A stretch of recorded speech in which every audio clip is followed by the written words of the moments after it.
আসসালামু আলাইকুম এভরিওয়ান। সন্ধ্যাবেলা যদি কোনো নাস্তার আয়োজন না থাকে তখন কিন্তু এই শর্টকাট রেসিপিটা করেই ফেলতে পারেন।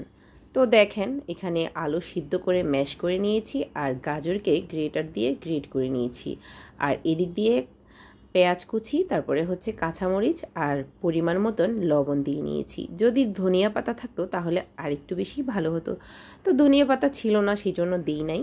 তো এগুলাকে ভালোভাবে মেখে নিচ্ছি।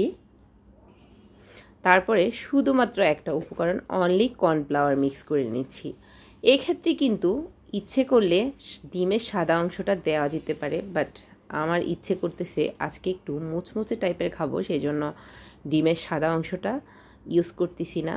দেখেন, একেবারেই শর্টকাট রেসিপি, এখানে কোনো ঝামেলা নেই, একেবারেই সচরাচর কিন্তু হাতের কাছে এই উপকরণগুলো থাকেই, তাই না? আর খেতে কিন্তু অনেক মজা।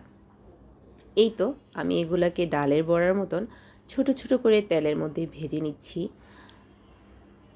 আপনাদের কাছে আমার আজকের এই শর্টকাট রেসিপিটা কেমন লেগেছে অবশ্যই কমেন্ট করে জানাবেন। আপনাদের কমেন্টের অপেক্ষায় রইলাম। আর সময়ের অভাবে আসলে ভিডিও দিতেও পারছি না, আমি খুবই ব্যস্ত। তো আমি ইনশাল্লাহ আবার একেবারে অ্যাক্টিভ হব। এখন একটু আমি কাজে, আসলে আমার একটু সমস্যা চলতেছে, আমি অসুস্থ, সময় দিতে পারছি না, সেই জন্য আসলে ওইভাবে আমার ভিডিও দেওয়া হচ্ছে না। তবে আমার যারা বন্ধুরা রয়েছেন, অবশ্যই আমার বন্ধুরা সবাই আমার পাশে থাকবেন, আমি সেটা আশা সবসময়ই করি, আর আমিও তাদের পাশে আছি ইনশাল্লাহ। তো আপনারা অবশ্যই কমেন্ট করে জানাবেন আজকের এই রেসিপিটা আপনাদের কাছে কেমন লেগেছে।